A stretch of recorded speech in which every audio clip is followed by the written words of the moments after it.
Hey student, welcome back to my YouTube channel build up learning. आज मैं लाया हूँ क्लास 12 केमिस्ट्री बुक, जिसके सिलेबस के बारे में हम लोग डिस्कस करेंगे कि कैसे किस चैप्टर से हम लोग को शुरुआत करना चाहिए पढ़ने के लिए। तो करते हैं इसे शुरू। कौन कौन सा इसमें टॉपिक है, कौन कौन सा मेन टॉपिक है जो बोर्ड में मेनली पूछे जा सकते हैं उस चैप्टर से, तो करते हैं डिस्कस। तो केमिस्ट्री का जो क्लासेस का जो वीडियो अपलोड होगा वो शाम के 6 से या 7 बजे तक अपलोड हो जाएगा, और मैथ क्लासेस जो सुबह में 7 बजे अपलोड होते हैं वो वैसे ही रहेंगे। तो क्लास 12 के केमिस्ट्री का हम लोग सिलेबस देखते हैं, किस तरह से आपको शुरुआत करना चाहिए जिससे आप बोर्ड में अच्छे नंबर ला सकते हैं और समय पे है सो चैप्टर को कवर कर सकते हैं। तो हमारा क्लास 12 केमिस्ट्री सिलेबस के बारे में, केमिस्ट्री है सो हमारा 3 फेज़ में डिवाइडेड है। पहला फेज नहीं, मैं तीनों को रूट बाय रूट बता देता हूँ। 3 फेज में डिवाइडेड है। पहला है फिजिकल केमिस्ट्री। दूसरा हमारा है ऑर्गेनिक केमिस्ट्री, और तीसरा हमारा है inorganic chemistry.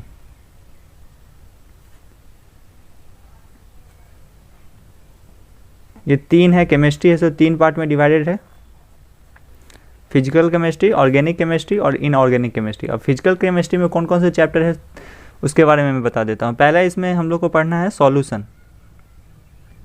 Solution and it's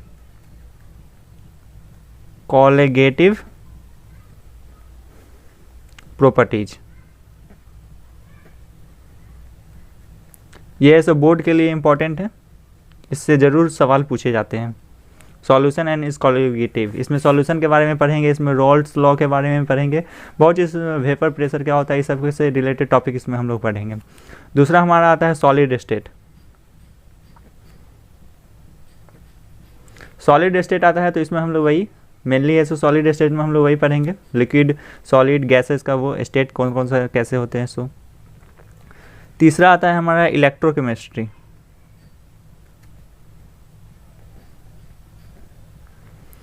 जो इम्पॉर्टेंट है बोर्ड के लिए, और सॉलिड स्टेट भी हमारा इम्पॉर्टेंट है पर लेकिन इससे ज़्यादा अगर क्वेश्चन नहीं रहते हैं। इलेक्ट्रोकेमिस्ट्री है सो बोर्ड में हर एक साल पूछे जाते हैं इससे क्वेश्चन, तो ये इम्पॉर्टेंट है। हमारा चौथा इसमें होता है केमिकल काइनेटिक्स।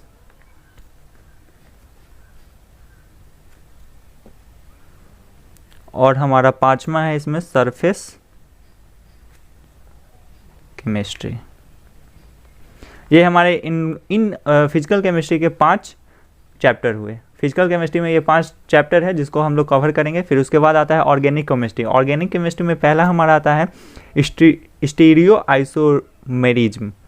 पहला हमारा इसमें आता है स्टीरियो आइसोमेरिज्म।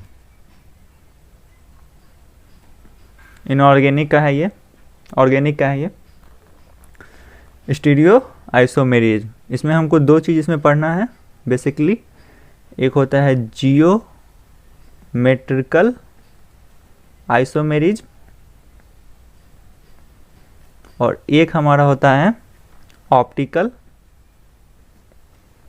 आइसोमेरिज्म। ये इसमें कवर किए जाएंगे। फिर हमारा दूसरा आता है जनरल ऑर्गेनिक केमिस्ट्री।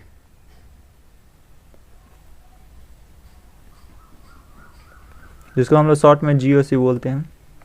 ये हमारा हो गया जनरल, ये बहुत ही इंपॉर्टेंट है, वीवीआई कर दीजिए इसे, क्योंकि इससे सवाल ज़रूर बहुत ज़्यादा पूछे जाते हैं।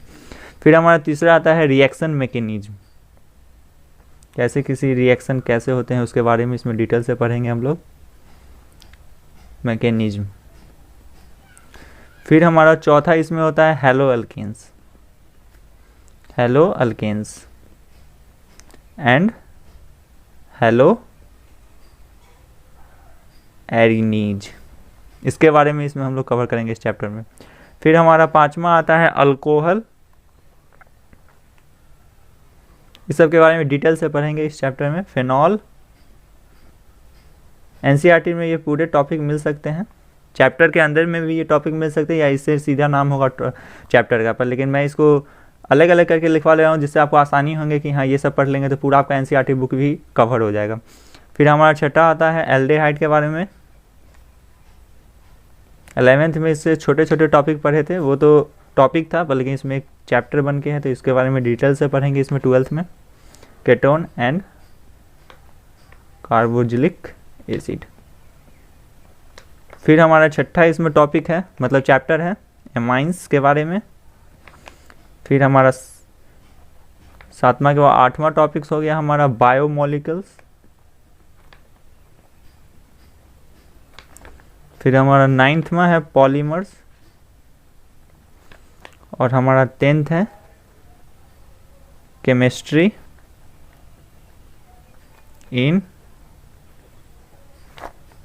इन एवरीडे लाइफ। 7वां amines, biomolecules, polymer, chemistry in everyday life. Organic chemistry में हमें ज़्यादा चैप्टर कवर करने होंगे। फिजिकल केमिस्ट्री में 5 है, ऑर्गेनिक में 10 है, और अब हमारा लास्ट एक बच गया इसका केमिस्ट्री का, इनऑर्गेनिक। इनऑर्गेनिक में पहला जो हमें है पढ़ना वो है general principle of isolation of element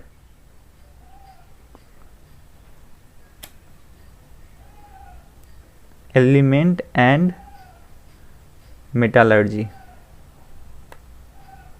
इसके बारे में इसमें कवर किए जाएंगे। दूसरा हमारा होता है D and F block, periodic table का है ये, एलिमेंट्स। फिर तीसरा है कोऑर्डिनेशन कंपाउंड।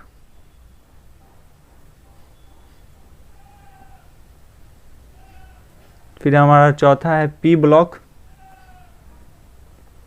जिसमें हम लोग 5th ग्रुप के बारे में, 6th ग्रुप के बारे में, 7th ग्रुप ए के बारे में, फिर 8A के बारे में डिटेल से पढ़ेंगे, जिसमें 5th में आता है नाइट्रोजन फैमिली, इसे इम्पोर्टेंट कर दीजिए। फिर आता है ऑक्सीजन फैमिली, फिर आता है इसमें हैलोजेंस, और फिर आता है इनर्ट गैस और नोवेल गैस, जो हमारा लास्ट में रहता है। ये हैं बेसिकली हमारे केमिस्ट्री के 3 part, physical chemistry, organic chemistry, inorganic chemistry. इसमें ये चैप्टर कवर करना है, इसमें ये 10 है मिनिमम, ऑर्गेनिक केमिस्ट्री में 10 है, और इनऑर्गेनिक केमिस्ट्री में हमारे 4 है, जिसमें बहुत सारे पढ़ना है। बस ये टॉपिक छोटे छोटे पर, लेकिन इसमें चैप्टर में बहुत ही विस्तार रूप में पढ़ना है इस सब के बारे में। तो सबसे पहले इस चैनल पे जो वीडियो अपलोड किए जाएंगे वो सबसे पहले सॉल्यूशन एंड इस कॉलिगेटिव प्रॉपर्टीज़ के बारे में अपलोड किए जाएंगे। उसके बाद है सो ऑर्गेनिक केमिस्ट्री के बारे में पढ़ेंगे, जिसमें हर एक चैप्टर एक दूसरे से इंटरलिंकिंग है। तो पहले सॉल्यूशन एंड इस कॉलिगेटिव इस पे चैनल पे अपलोड किए जाएंगे। उसके बाद है सो ऑर्गेनिक के चैप्टर को हम लोग पूरा कवर करने के बाद फिर इस दोनों के किसी चैप्टर पे जाएंगे, क्योंकि ये दो आपस में इंटरलिंकिंग है। अगर इसे छोड़ करके अगर आप ये पढ़ लीजिएगा, फिर बाद में ये एक चैप्टर इसका कवर किया, फिर इसका एक चैप्टर कवर किया, फिर इसका एक चैप्टर, तो फिर ऑर्गेनिक केमिस्ट्री है सो पूरी रूप से नहीं हो पाएंगे। इस कारण पहले समझ नहीं पाइएगा, क्योंकि इसमें हर एक चैप्टर है सो आपस में एक दूसरे से इंटरलिंक है। तो मिलते हैं अगले वीडियो में सॉल्यूशन एंड इस कॉलिगेटिव प्रॉपर्टीज़ के साथ। तब तक के लिए बाय।